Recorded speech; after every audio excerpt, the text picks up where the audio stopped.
Сегодня мы расскажем кыргызскую народную сказку о том, как важно не откладывать дела на завтра. Однажды человек отправился в горы за дровами, взяв с собой топор и веревку. Поднявшись на высокую гору, он решил отдохнуть, прилегши на зеленую траву. Лежа, он начал считать тополя: этот тополь один пучок, тот тополь один пучок. Досчитав до 100 пучков, он почувствовал радость, но, заметив, что солнце высоко, решил пообедать. «День длинный», — подумал он, — «к вечеру я успею собрать 200 пучков дров».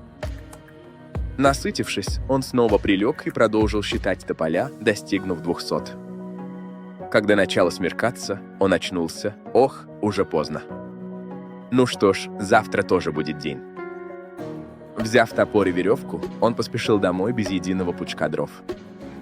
Эта привычка повторялась, и с тех пор поговорка относится к ленивым людям, откладывающим дела на завтра.